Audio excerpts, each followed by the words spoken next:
S'il est un passage de l'Apocalypse qui a nourri bien des spéculations, c'est bien celui des deux témoins du chapitre 11. Et une question vient immédiatement, qui sont-ils? Moïse, Élie, Enoch ou plus symboliquement l'Église, Israël. Les hypothèses ne manquent pas. Et au bout du compte, il demeure des hommes sans nom, mais dont la parole est si dérangeante qu'elle trouble les nations, qu'elle tourmente les consciences et que le monde entier se réjouit de leur mort. Alors peut-être la vraie question n'est pas tant de savoir qui ils sont ou ne sont pas, mais ce qu'ils représentent, ce que leur mission représente, car leur mission est éclatante. Elle consiste encore à porter la lumière de Dieu dans un monde plongé dans les ténèbres. Alors bienvenue dans cet épisode 23 de notre étude dans le livre de l'Apocalypse, l'ultime message. Et nous abordons donc aujourd'hui un thème populaire, je vais le dire comme ça, les deux témoins de l'Apocalypse. Mais nous allons le faire en nous nourrissant de tout ce que la Bible peut nous dire, et notamment en revenant aux sources même dans l'Ancien Testament que nous retrouvons ici dans ce passage, dans cette vision de Jean, dans Apocalypse chapitre 11. Comme d'habitude, vous retrouverez les notes de ce message dans le descriptif de la vidéo sur l'une ou l'autre de nos chaînes YouTube. Et ainsi, vous pourrez revenir sur ces notes. Vous pouvez aussi retrouver le podcast, si vous préférez, bien sûr, écouter plutôt que de voir ce message, cet enseignement. Prions. Notre Dieu, notre Père, nous te remettons ce moment et encore une fois, nous prenons le temps de nous poser, de nous asseoir autour de ta parole, dans un esprit d'humilité. Seigneur, reconnaissant que ce texte dépasse de large, Seigneur, notre intelligence. Et nous te demandons, Seigneur, et je te demande de m'accompagner dans le partage de cet enseignement, afin de ne pas tordre le sens des Écritures, mais qu'il soit une source d'encouragement et de bénédiction pour tous ceux qui l'écoutent, le reçoivent. Amen. Alors avant d'en venir à la mission des deux témoins, je voudrais revenir sur l'enseignement précédent, ce qui portait sur le début de chapitre 11, où un ordre est donné à Jean, « Lève-toi et mesure le temple ». Et je voudrais aborder un point que je n'ai pas traité, et je souhaitais quand même venir dessus. Je voudrais vous faire remarquer que ce chapitre 11 s'ouvre et se referme sur deux temples. Verset 1er, « Lève-toi et mesure le temple de Dieu ». Et il est dit plus loin, nous comprenons que si celui-ci est situé sur terre, dans la ville sainte, Jérusalem. Et puis, il vient à la fin un autre temple, tout au bout de ce chapitre, au verset 19, je vais le lire dans quelques instants, où il est question du temple de Dieu dans le ciel. Un temple de Dieu sur la terre, dans la ville sainte, et un temple de Dieu dans le ciel. Alors, il ne s'agit pas simplement de les distinguer géographiquement, mais les commentateurs, et quand on y réfléchit, on le voit bien, il y a la volonté là, dans ces deux extrémités de ce chapitre, de ces visions, de montrer un contraste délibéré. D'abord, entre un temple terrestre que Jean doit mesurer avec un roseau, mais qui est marqué par l'absence de sacrificateurs, de sacrifices. Il doit mesurer, oui, l'autel, ceux qui adorent. Et puis, ce temple est aussi marqué par le partage. Il est cerné, limité. Il y a les nations qui sont tout autour. Et nous l'avions vu, c'est un temple où la présence de Dieu est absente, où la gloire de Dieu n'est pas du tout présente. Et donc, à la fin du chapitre, il est question d'un autre temple, le temple de Dieu dans le ciel. Là, c'est donc un temple céleste. Et avant d'aller plus loin, je voudrais quand même lire ce verset. Apocalypse chapitre 11, verset 19. « Et le temple dans le ciel fut ouvert, et l'arche de son alliance apparut dans son temple, et il y eut des éclairs, des voix, des tonnerres, un tremblement de terre et une forte grêle. Un temple de Dieu dans le ciel ouvert et l'arche de l'alliance qui apparaît. Donc là, un temple céleste, un temple ouvert, un temple lumineux, plein de gloire, un temple qui contient l'arche de Dieu et en quelque sorte un temple où Dieu est présent. Où Dieu est présent. Et donc on voit le contraste entre ce temple terrestre où Dieu n'est pas présent et ce temple céleste où la gloire de Dieu se manifeste. Et quelque part entre ces deux temples, eh bien, il y a ces deux hommes dont nous allons parler maintenant, les deux témoins, qui sont en quelque sorte les porte-parole du temple céleste, du temple de Dieu dans le ciel, et qui sont envoyés parmi les hommes pour rendre témoignage au Dieu vivant pendant une durée de temps fixée par le Seigneur. Alors, maintenant, rentrons dans ce chapitre 11 à partir du verset 3, et je fais la lecture jusqu'au verset 14. C'est donc le passage sur ces deux témoins du chapitre 11 de l'Apocalypse. Verset 3. « Je donnerai à mes deux témoins le pouvoir de prophétiser, revêtus de sacs pendant 1260 jours. Ce sont les deux oliviers, les deux chanteliers qui se tiennent devant le Seigneur de la terre. Si quelqu'un veut leur faire du mal, du feu sort de leur bouche et dévore leurs ennemis. Si quelqu'un veut leur faire du mal, il faut qu'ils soient tués de cette manière. Et ils ont le pouvoir de fermer le ciel afin qu'il ne tombe point de pluie pendant les jours de leur prophétie. Ils ont le pouvoir de changer les eaux en sang, de frapper la terre de toute espèce de plaie chaque fois qu'ils le voudront. Quand ils auront achevé leur témoignage, la bête qui monte de l'abîme leur fera la guerre, les vaincra et les tuera. Et leurs cadavres seront sur la place de la grande ville qui est appelée dans un sens spirituel Sodome et Égypte, là même où leur Seigneur a été crucifié. Des hommes d'entre les peuples, les tribus, les langues et les nations verront leurs cadavres pendant 3 jours et demi et ils ne permettront pas que leurs cadavres soient mis dans un sépulcre. Et à cause de les habitants de la terre se réjouiront et seront dans l'allégresse. Et ils s'enverront des présents les uns aux autres parce que ces deux prophètes ont tourmenté les habitants de la terre. Après les 3 jours et demi, un esprit de vie venant de Dieu entra en eux, ils se tinrent sur leurs pieds et une grande crainte s'empara de ceux qui les voyaient. Et ils entendaient du ciel une voix qui leur disait « Montez ici !» Et ils montèrent au ciel dans la nuée et leurs ennemis les virent. À cette heure-là, il y eut un grand tremblement de terre et la 10e partie de la ville tomba. 7000 hommes furent tués dans ce tremblement de terre et les autres furent effrayés, donnèrent gloire au Dieu du ciel. Le second malheur est passé et voici, le 3e malheur vient bientôt. Alors, essayons un peu d'abord d'avoir une vision générale de ce chapitre. C'est toujours bon de prendre du recul avant vraiment de rentrer dans le texte lui-même.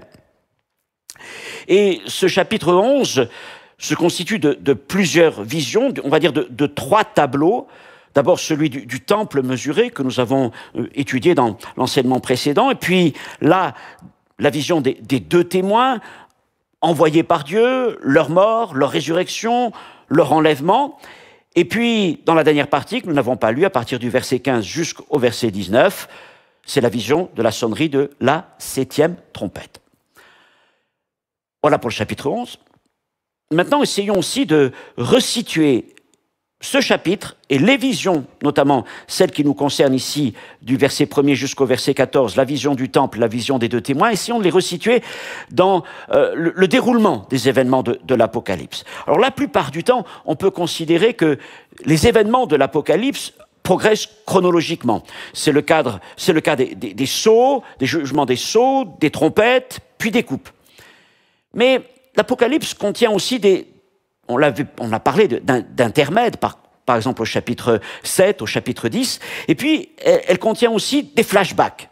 Vous savez, comme dans des films, des fois, un flashback. On revient en arrière sur quelque chose pour donner un autre point de vue. Et c'est ce qui se passe ici avec ce début du chapitre 11. Ce sont en quelque sorte des visions parallèles pour mettre le focus sur des angles particuliers. Alors, chronologiquement, ces 14 premiers versets, cette vision du temple et de témoins, débutent bien avant les événements des chapitres précédents, notamment des premiers jugements des trompettes, les chapitres 8 et 9. On peut même parler de plusieurs années. ils débutent avant, ils se poursuivent pendant les jugements des 6 premières trompettes, et cette vision s'achève, la vision notamment des 2 témoins, s'achève au moment de la fin de la 6e trompette. C'est-à-dire qu'il y a un chevauchement sur la fin, les événements de la 6e trompette, appelés le second malheur.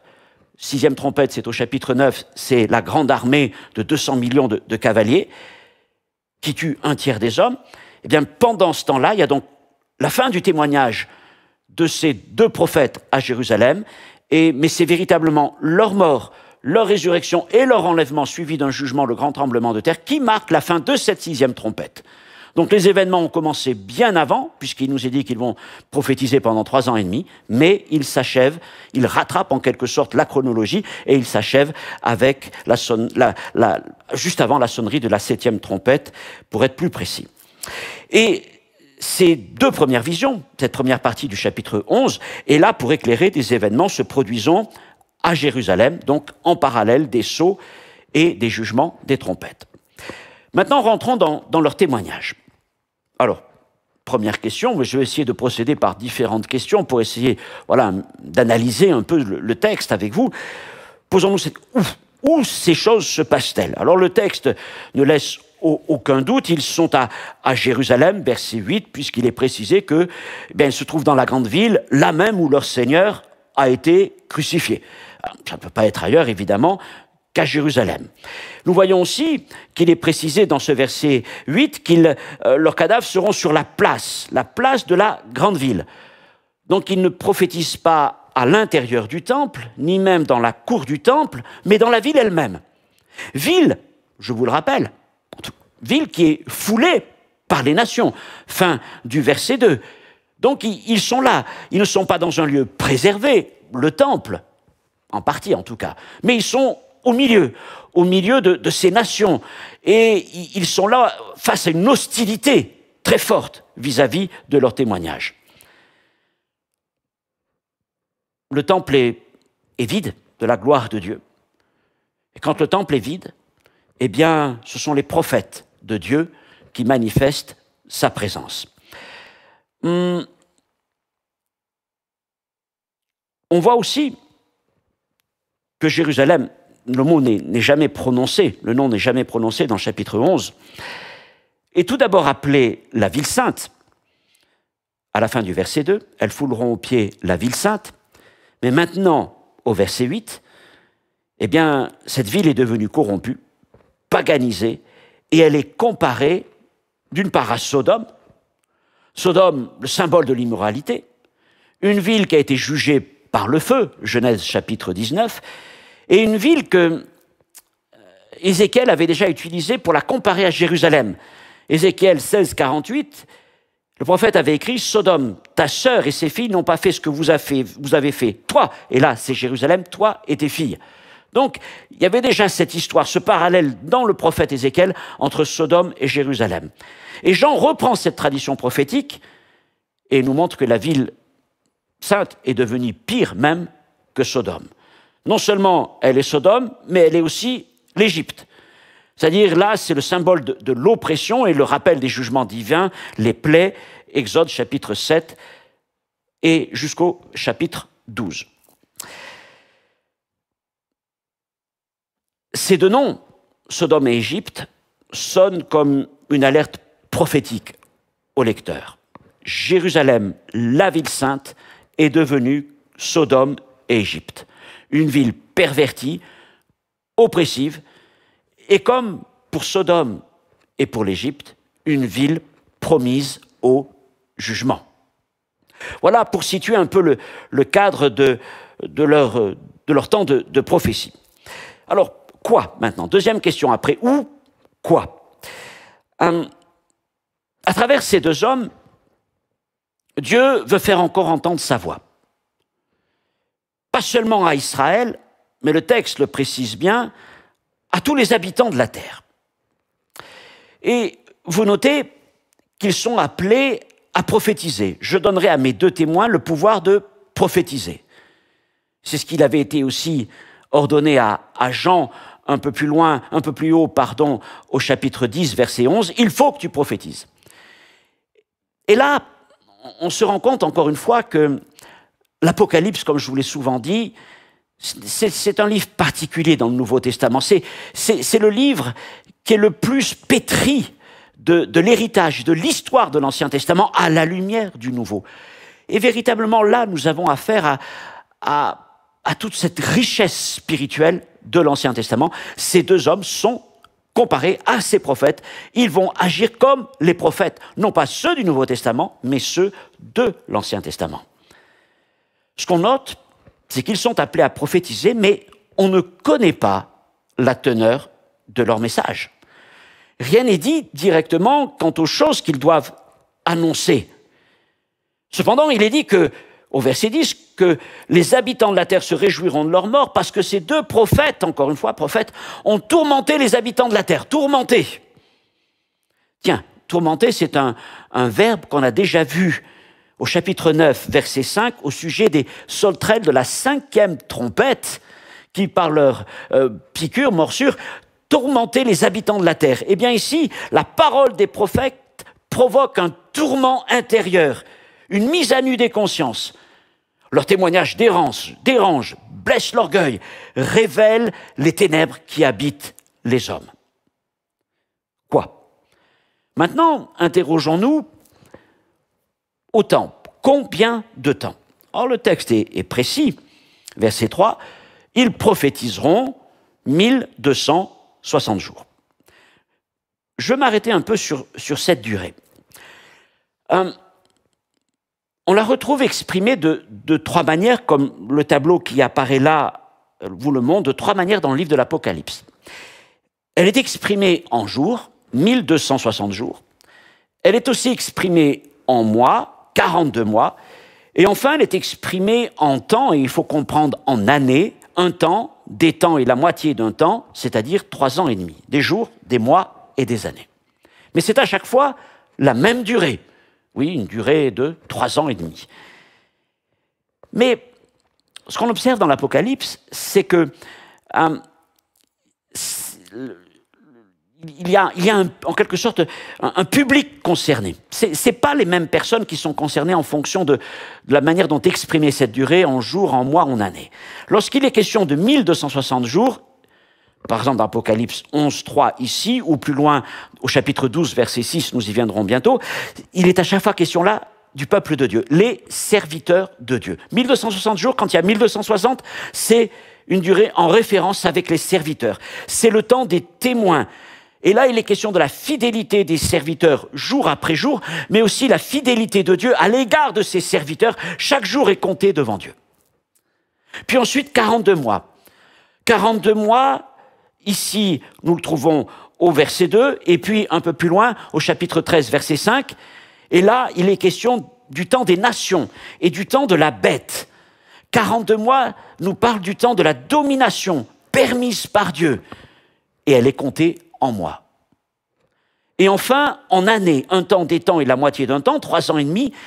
Et lorsque il y a cette expression, notamment dans Apocalypse 12, 14, elle est tirée du livre de Daniel, chapitre 7 et chapitre 12, et il est toujours question de ce qu'on appelle la grande tribulation, ou, selon la parole de Jésus, la grande détresse dans Matthieu 24. Un temps, des temps, la moitié d'un temps, 3 ans et demi, c'est la grande tribulation, et c'est aussi un temps abrégé. Parce qu'il est compté en demi-temps, un demi-temps, la moitié d'un temps, ce qui est donc le signalement d'un jugement qui est écourté. C'est ce que Jésus avait dit dans Matthieu 24, verset 22, que les temps seraient abrégés à cause des élus. Donc je voulais vous montrer ces choses parce que c'est intéressant quand vous les reprendrez dans vos lectures de l'Apocalypse, que je vous encourage toujours à faire, à lire et à relire ce livre, et il ne faut pas hésiter à le lire régulièrement, même plusieurs fois d'affilée, afin de bien s'en imprégner, mais vous pourrez noter, donc 1260 jours, c'est le temps des serviteurs, des témoins, 42 mois, c'est le temps des dominations, c'est le temps de la domination, et puis un temps, des temps et la moitié d'un temps, c'est le temps de la grande tribulation, c'est le temps abrégé. Donc les prophètes, serviteurs de Dieu, témoins du Seigneur, vont prophétiser pendant 1260 jours. Comment? Alors, Bien là encore, on a une image de l'Ancien Testament qui nous renvoie à l'humilité et à la repentance. Ils sont revêtus de sacs. Or, certains prophètes, vous le savez, étaient revêtus de poils, d'habits de poils de chameau. Je pense notamment à Élie, puis il y aura la même chose avec Jean-Baptiste. Mais ici, ils sont revêtus de sacs. Et dans l'Ancien Testament, le sac est l'habit du deuil et de la repentance. Certains prophètes ont porté le sac pour dénoncer le péché et appeler le peuple à revenir à Dieu. Par exemple, Ésaïe, Jérémie, et puis on connaît aussi le passage de Jonas, où là, c'est le roi de Ninive qui appelle le peuple à se revêtir de sac en signe de repentance. Et d'ailleurs, le peuple d'Israël lui-même a pris le sac et même la cendre, dans des temps de jugement ou de détresse. Je vous renvoie au livre du prophète Joël, chapitre 1er, verset 13, lorsqu'une famine tombe sur le pays après qu'il ait été dévasté par des sauterelles. On ne connaît rien de leurs paroles, de leurs témoignages, mais leurs vêtements en dit beaucoup. À travers leurs vêtements, nous comprenons qu'ils sont les prophètes d'un temps de crise, appelant le peuple à la repentance. Leurs vêtements expriment ce qu'est leur témoignage. Alors maintenant, venons-en un peu plus à ces hommes. Que représentent-ils? Avant de parler de leur identité, que représentent-ils? Le verset 4, magnifique verset, nous dit qu'ils sont les deux oliviers et les deux chandeliers qui se tiennent devant le Seigneur de la terre. Et là, il est question d'onction et de lumière. Onction, lumière et huile. Les oliviers produisent l'huile qui va alimenter le candélabre, les chandeliers, pour apporter de la lumière. Alors ce verset doit être relié directement, c'est une allusion directe, au prophète Zacharie, chapitre 4, versets 2 à 3 et 12 à 14. Et je vais prendre le temps de lire ces quelques versets que j'ai quand même condensés, pour voir le lien qui s'établit entre ces deux passages. C'est une vision de Zacharie. Je regarde et voici, il y a un chandelier tout d'or, surmonté d'un vase et portant 7 lampes, avec 7 conduits pour les lampes qui sont au sommet du chandelier. Et il y a près de lui 2 oliviers, l'un à la droite du vase et l'autre à sa gauche. Je pris la parole et je lui dis, « Que signifient ces 2 oliviers à la droite du chandelier et à sa gauche ?» Et je pris une seconde fois la parole et je lui dis, « Que signifient les 2 rameaux d'olivier qui sont près des 2 conduits d'or d'où découle l'or ?» Il me répondit, « Ne sais-tu pas ce qu'ils signifient ?» Je dis, « Non, mon Seigneur. » Et il dit, « Ce sont les 2 oins qui se tiennent devant le Seigneur de toute la terre. » Ici, ces 2 oins, ce sont Zorobabel et Josué. Zorobabel, le prince, Josué, le grand prêtre. Ce ne sont donc pas des prophètes, un prince et un grand prêtre, et qui sont appelés par le Seigneur à rebâtir le temple à Jérusalem après qu'il ait été détruit au temps de Nebuchadnezzar. Alors dans ce texte, nous retrouvons donc les symboles de l'olivier et du candélabre, le chandelier. Ce sont 2 symboles qui sont associés étroitement au temple. Zorobabel et Josué avaient été commissionnés pour rebâtir le temple. L'olivier va produire, à travers son fruit, l'huile d'olive pure.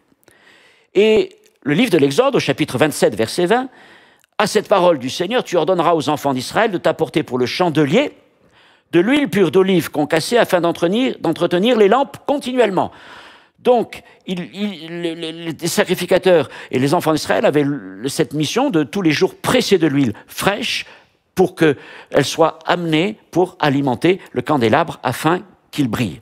Le candélabre lui-même, ce grand chandelier à 7 branches qui éclairait le lieu saint, Exode 25, versets 31 à 40. Donc, les 2 oliviers et ici les 2 candélabres, puisqu'il n'y a pas un mais 2, ce sont des images qui normalement nous ramènent au temple, sont vraiment en lien avec le temple. Sauf qu'ici, eh bien, ils ne sont pas dans le temple, mais ils sont dans la ville. Ces symboles ne sont plus attachés au sanctuaire, mais ils sont transférés aux témoins eux-mêmes. Et ces 2 hommes sont les porteurs de l'onction, l'image de l'huile, par laquelle ils font briller la lumière du témoignage de Dieu, le candélabre. Et ce que le temple aurait dû incarner, à travers l'huile et la lumière, eh bien, est maintenant confié à des témoins vivants. Autrement dit, Dieu déplace le centre de sa présence. Il ne brille pas dans un sanctuaire vide, mais il brille dans ces deux hommes remplis du Saint-Esprit. Comme Paul le dit au sujet des croyants, notamment dans la première aux Corinthiens, ces deux hommes sont le temple, le sanctuaire vivant de Dieu à Jérusalem. Si vous cherchez le véritable temple de Dieu, habitation de Dieu dans ce chapitre, en tout cas dans ces 14 premiers versets, je mets à part le dernier verset, le temple de Dieu dans le ciel, mais dans les 14 premiers versets, ne cherchez pas la présence de Dieu, l'habitation de Dieu en esprit dans le temple de Pierre, du verset 1er, du verset 2, mais cherchez le temple dans ces deux hommes. Ils sont le temple, ils sont ces prophètes, ils sont le temple du Seigneur à Jérusalem.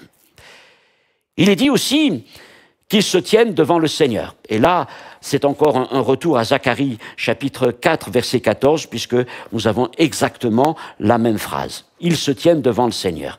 L'expression n'est pas anodine du tout. Elle rappelle aussi la position de certains anges. Apocalypse, chapitre 8, verset 2.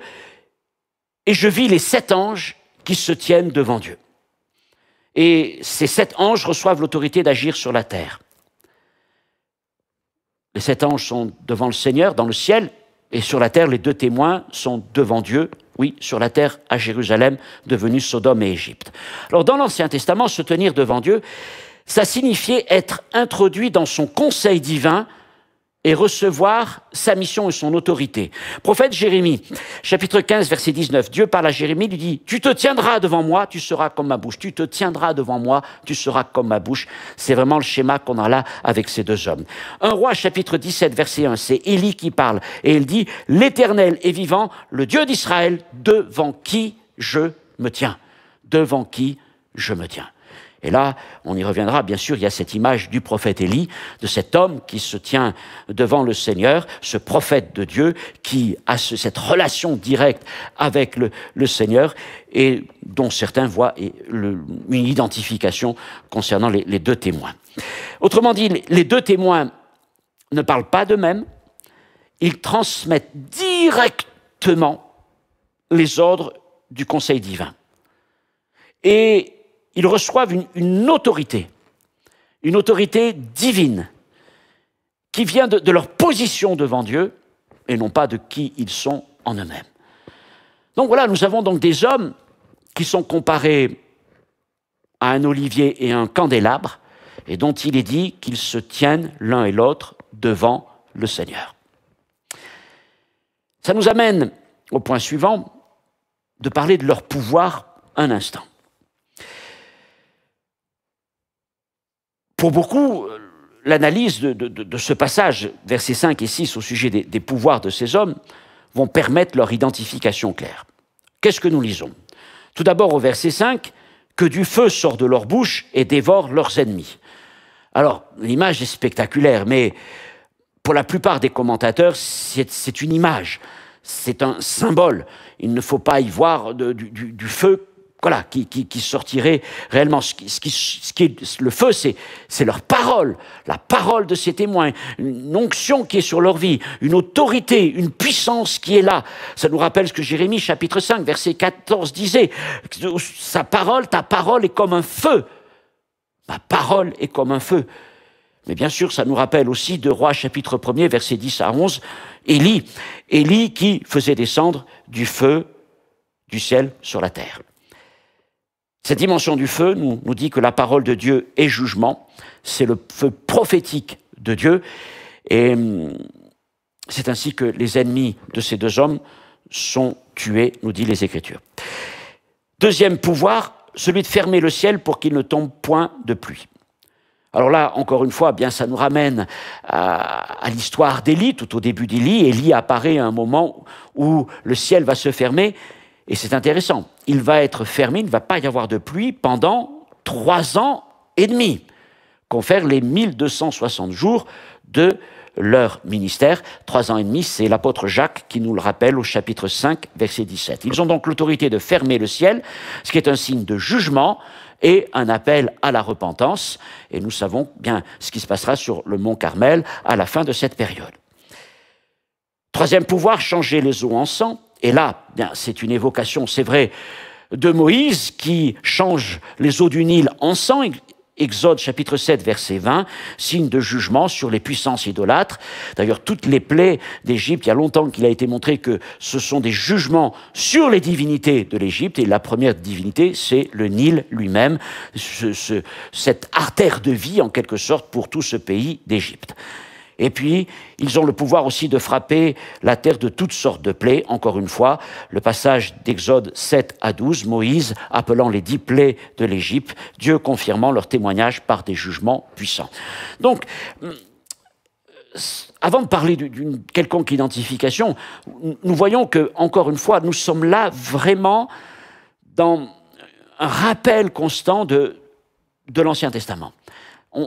Les racines de ce passage, de tout ce texte, viennent de l'Ancien Testament. Il est impossible de comprendre ce passage sans avoir en tête ce qui se passe dans l'Ancien Testament.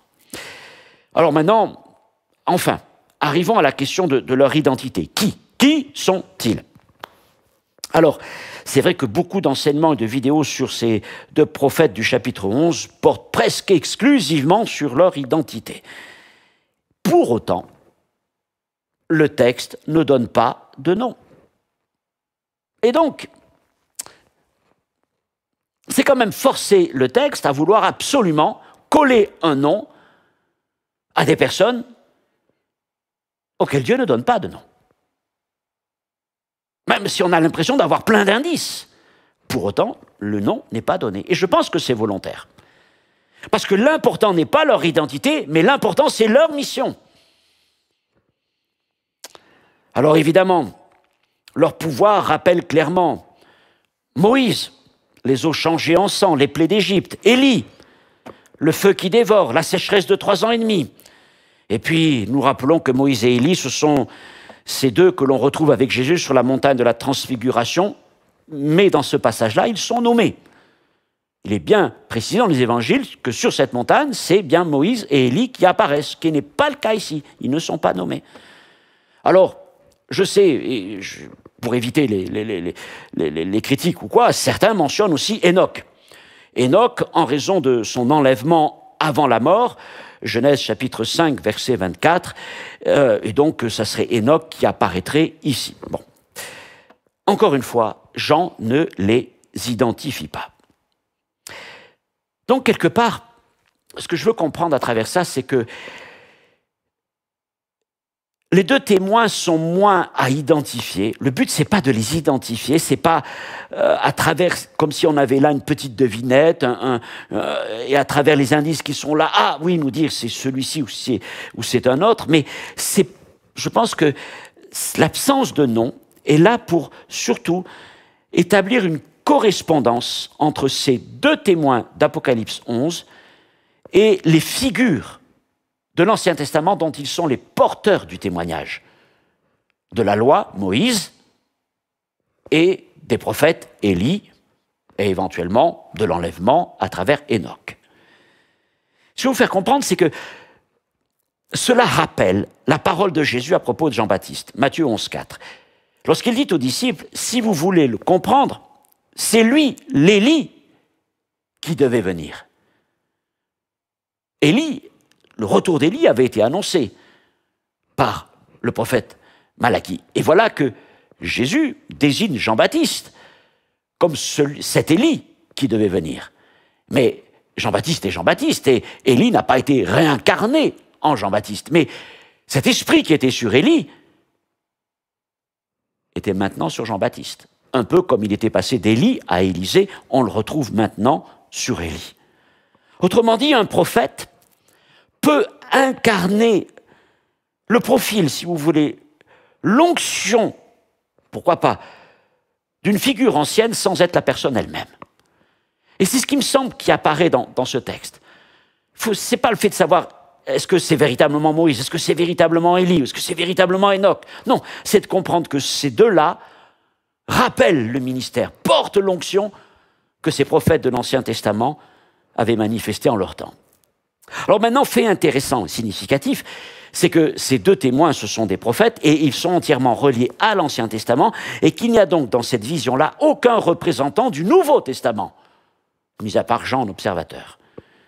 Les deux témoins portent des caractéristiques issues de l'Ancien Testament. Et leur témoignage, même s'il est adressé certainement à tous les peuples de la terre, tous les habitants de la terre, on va comprendre que leur témoignage, à la manière des prophètes de l'Ancien Testament, va interpeller, cherche à interpeller l'Israël fidèle. Ce reste qui continue d'annoncer la vérité, même au cœur de la rébellion. Nous y viendrons dans les chapitres à venir. Dans une ville foulée par les nations, ces hommes en plein milieu de l'hostilité continuent à être ces chandeliers, ces oliviers qui se tiennent devant Dieu, qui parlent avec l'autorité de Dieu, revêtus de sac, d'humilité, et ils prêchent un message de repentance, un message de jugement à ceux qui sont devant eux, premièrement, eh bien, le peuple d'Israël. À travers eux, jusqu'au bout, Dieu donc garde dans Jérusalem un témoignage prophétique, enraciné dans la loi et les prophètes, et annonçant encore au monde la gloire à venir du Messie. Il témoigne pendant 1260 jours, et puis vient le temps de leur mort, verset 7. Verset 7, ils sont mis à mort par ce qui est appelé la bête. C'est sa première apparition dans le livre de l'Apocalypse, la bête. C'est une anticipation du chapitre 13, nous y reviendrons. Cette bête-là représente une puissance politico-religieuse mondiale, recevant sa force de Satan. Et elle incarne l'opposition absolue à Dieu et à ses témoins. Il nous est dit qu'elle livre guerre, elle leur fera la guerre. Et là, c'est le mot grec employé nous parle d'une guerre prolongée, pas simplement une altercation, pas simplement une bataille, un combat ponctuel, mais une guerre de longue haleine. On retrouve le même vocabulaire dans Apocalypse 13, 7. Il lui fut donné de faire la guerre aux saints. C'est toujours cette bête-là, elle fait la guerre aux deux témoins, puis elle fait aussi la guerre aux saints. Et enfin, dans Apocalypse 17, 14, ils combattront, mais c'est le même verbe, ils feront la guerre contre l'agneau, et l'agneau les vaincra. La guerre. Autrement dit, leur mort est l'aboutissement d'une opposition virulente et acharnée. Mais la bête ne peut les atteindre avant qu'ils aient fini leur mission. Et Dieu a fixé la durée exacte de leur témoignage, 1260 jours. Avant cela, elle ne peut rien faire contre eux. Mais une fois ce temps accompli, elle les frappe, elle les met à mort. Pour la bête, c'est l'apogée de sa puissance, de sa domination. Mais c'est aussi l'annonce de sa chute prochaine. Leur humiliation post-mortem, verset 8. Et leurs cadavres seront sur la place de la grande ville. C'est bien à Jérusalem, là même où leur Seigneur, Jésus-Christ, a été crucifié, que ces témoins subissent le même sort. Comme Jésus, ils sont rejetés, exposés publiquement au cœur même de la Bible, et ils sont mis à mort par les gens des nations. Et nous voyons qu'ils ne permettront pas que leurs cadavres soient mis dans un sépulcre. Alors des commentateurs voient dans ce verset une réminiscence d'un passage des psaumes, psaume 79, versets 2 et 3. Je le lis, vous l'avez aussi sur votre écran certainement. Les nations ont livré les cadavres de tes serviteurs, en pâture aux oiseaux du ciel, la chair de tes fidèles aux bêtes de la terre. Elles ont versé leur sang comme de l'eau tout autour de Jérusalem, et il n'y a eu personne pour les enterrer. Et on voit bien le parallèle entre ce psaume et notre verset 8 du chapitre 11 de l'Apocalypse. Autrement dit, les gens des nations les humilient même au-delà de leur mort. Parce que dans l'Ancien Testament, refuser une tombe était une honte ultime. Et même aujourd'hui, eh bien, dans un conflit, on enterre ses ennemis quand on peut le faire. C'est donc un temps terrible pour Israël. Un temps où les nations occupent le parvis de l'autel, où elles foulent Jérusalem pendant 42 mois, au point que celle qui était appelée la ville sainte devient Sodome et Égypte. Elle fait la guerre aux témoins, elle les met à mort et elle leur refuse la sépulture, leur sépulture. Leur corps est donc laissé sur cette grande place publique à la vue de tous. Mais nous allons le voir. Dieu va utiliser cette haine qui va au-delà de la mort, en permettant que, oui, il reste exposé pendant 3 jours et demi, afin qu'il soit impossible de prétendre que cette résurrection qui va venir serait une fraude. Et tous reconnaîtront que c'est l'œuvre de Dieu seul. Avant cela, nous sommes au verset 10, et nous parlons de la joie des habitants de la terre. À cause d'eux, les habitants de la terre se réjouiront, ils s'enverront des présents, parce que ces 2 prophètes ont tourmenté les habitants de la terre. Alors, c'est étonnant, mais c'est la seule fois dans l'Apocalypse où les hommes se réjouissent. Et ils se réjouissent en raison de la mort des témoins de Dieu. Et nous avons affaire ensuite à une image, une sorte d'anti-Noël. Au lieu de célébrer la lumière qui vient, ils fêtent la lumière qui s'éteint, échangeant des cadeaux comme dans un festival macabre. Et leur joie révèle leur endurcissement. Ils considéraient la parole prophétique comme un tourment, et sa disparition est pour eux une délivrance. Ils n'entendront plus. Alors les hommes les humilient, mais leur mort ne marque pas la victoire du mal, car bientôt la résurrection se prépare. Parlons de cette résurrection, versets 11 et 12. Résurrection suivie d'un enlèvement. Après 3 jours et demi, Dieu ressuscite ses témoins. Pendant 3 jours et demi, ils sont donc exposés, leur corps est laissé sur la grande place publique. Les nations de la terre entière assistent à ce spectacle. Et on comprend qu'aujourd'hui, ce n'est pas quelque chose de technologiquement compliqué. Et chacun se réjouit, chacun se fait des cadeaux. Bon, ils sont débarrassés ainsi de ces 2 encombrants personnages. Et puis au bout de 3 jours et demi, un esprit de vie rentre en eux, ils se tiennent sur leurs pieds, ils sont ressuscités. Alors ce qui est intéressant, c'est que le délai de 3 jours et demi dépasse l'habituel 3 jours. 3 jours de Jonas, 3 jours de Jésus, ici 3 jours et demi. Et certains voient dans ce demi, en quelque sorte, la perte totale d'espérance. Mais comme pour nous dire que Dieu agit quand tout espoir humain est perdu. Jusqu'au 3e jour. Jésus est ressuscité au 3e jour.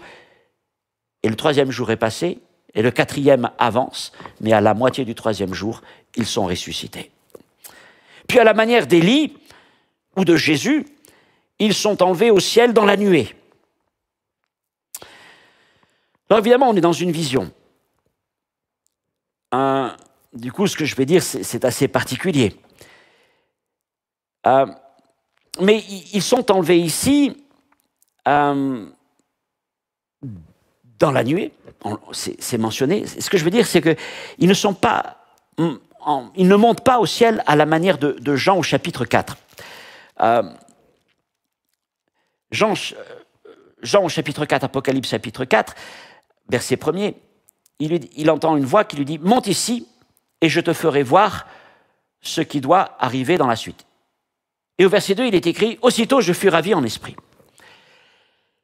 Si je dis ça, c'est parce que certains utilisent ce passage d'Apocalypse 11, verset 12, où il est écrit « Montez ici » et on assiste à l'enlèvement dans la nuée des 2 témoins, pour dire que Apocalypse 4 nous parle pas seulement de l'enlèvement ou de la montée au ciel de Jean, mais de l'enlèvement de l'Église. Et ce que je vais vous montrer, c'est que au verset 2, il est dit que Jean fut ravi en esprit. Or, même si nous sommes dans une vision, les 2 témoins ne sont pas ravis en esprit. Parce que lorsqu'on ressuscite, lorsqu'il y a résurrection dans le Nouveau Testament, c'est jamais en esprit, c'est toujours corporellement. Jean est monté au ciel, mais en esprit, en vision, tandis que les 2 témoins montent au ciel avec leur corps. c'est une résurrection, c'est un enlèvement pour le compte. Ce n'est pas simplement une vision.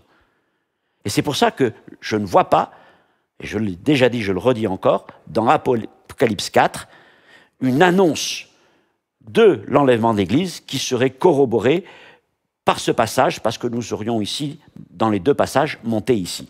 Sauf que la première fois, c'est en esprit, et ici, c'est suite à une résurrection, et c'est véritablement un enlèvement corporel. Venons-en aux deux derniers versets, conséquence de tout cela.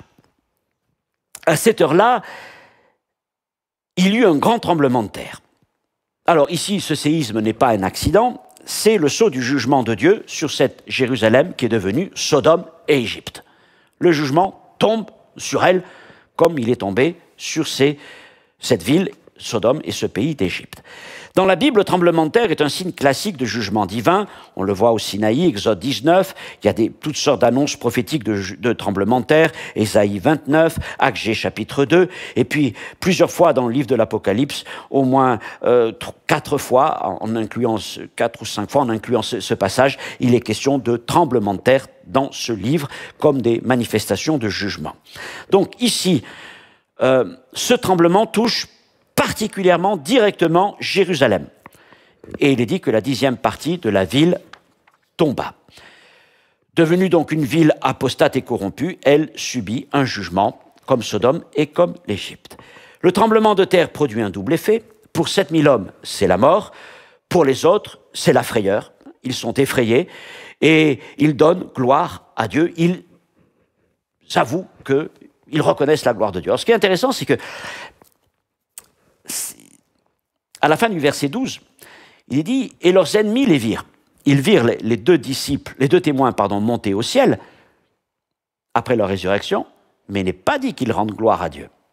Mais c'est quand il y a le tremblement de terre, le jugement de Dieu qui leur tombe dessus, que là, ils sont vraiment effrayés et ils donnent gloire au Dieu du ciel.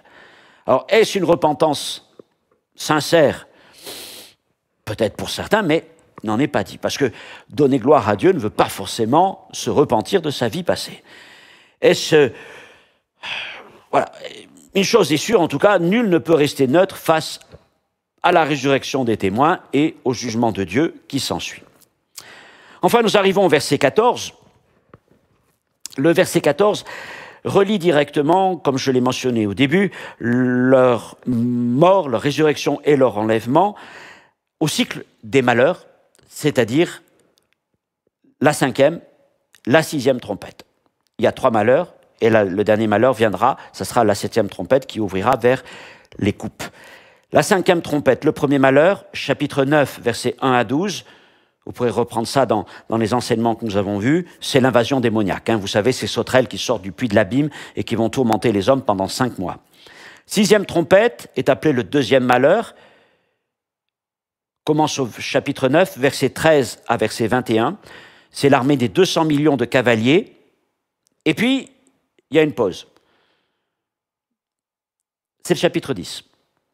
Nous en avons parlé. C'est le chapitre de l'ange et de Jean, où Jean doit manger le petit livre. C'est un interlude.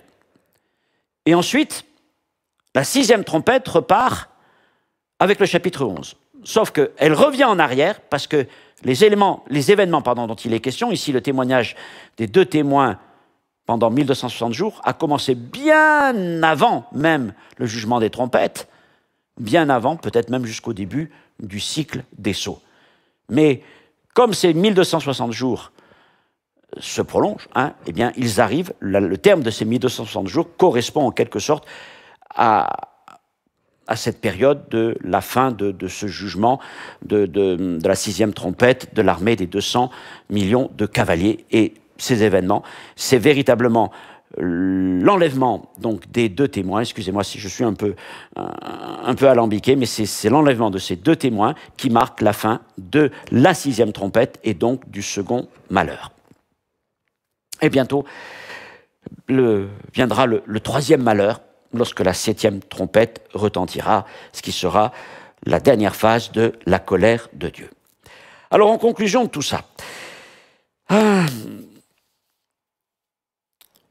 même quand le temple est vide de la gloire de Dieu, que la ville sainte est corrompue au point d'être comparée à Sodome et Égypte, Dieu garde toujours un témoignage sur la terre. Et la mission des deux prophètes dure un temps pendant lequel ils sont protégés par Dieu. Alors c'est vrai, leur message n'est pas rapporté, mais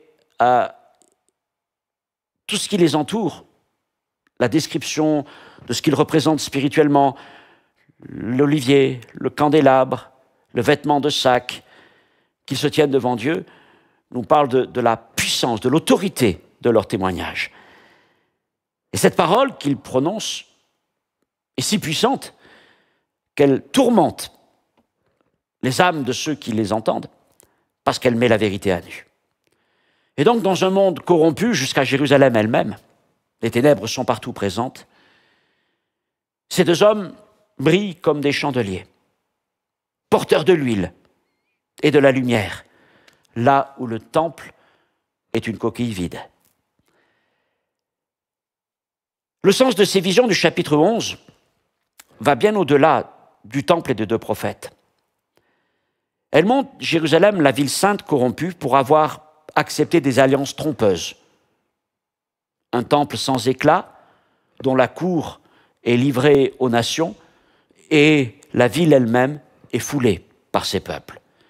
Et là, sur la place publique, au milieu de toute l'hostilité, deux hommes se tiennent debout, deux hommes combattent, et deux hommes sont mis à mort à la plus grande joie des nations. Alors on pourrait se demander, y a-t-il encore un reste fidèle parmi les Juifs et les peuples des nations à ce moment-là? Et qu'advient-il de ce reste fidèle dans ces circonstances? Eh bien, c'est ce que Jean va développer, notamment au chapitre 12. Et dans le prochain enseignement, nous allons sauter pour un temps la dernière vision du chapitre 11, celle de la 7e trompette, et nous allons tout de suite aller vers les chapitres 12, 13 et 14, qui sont appelés le cycle des 7 visions ou des 7 signes, et qui vont nous permettre véritablement de comprendre ce qui va se passer dans cette dernière partie du livre de l'Apocalypse, en tout cas avant l'état éternel, c'est-à-dire entre les chapitres 16 à 19. Voilà ce que je voulais partager avec vous. J'espère que j'ai été parfois peut-être un peu brouillon, mais vous pourrez reprendre ce passage, relire les notes et comprendre aussi ce que sont ces hommes. Là, le véritable débat n'est pas de savoir qui ils sont, mais ce qu'ils représentent. Ce qu'ils représentent, c'est ça l'important, le témoignage de Dieu. Et je dirais qu'ils sont aussi une inspiration pour chacun d'entre nous, parce que nous sommes aussi, en tant que disciples de Jésus-Christ, porteurs d'une onction. Nous avons aussi cette liberté de nous approcher de Dieu, de nous tenir dans sa présence. Nous sommes aussi appelés par Jésus les lumières, olivier, candélabre, se tenant devant Dieu. Et même si nous sommes dans un monde où l'hostilité n'est pas encore celle qui viendra à l'époque de ces deux hommes, nous sommes là aussi dans un monde qui est corrompu, semblable à Sodome et Égypte. Et à l'image de ces deux hommes, il nous appartient de continuer à témoigner du Seigneur, coûte que coûte, sans relâche, et d'être convaincus que le Seigneur est celui qui nous permettra d'accomplir toute notre mission. Merci de m'avoir écouté. Que Dieu vous bénisse. À une prochaine fois.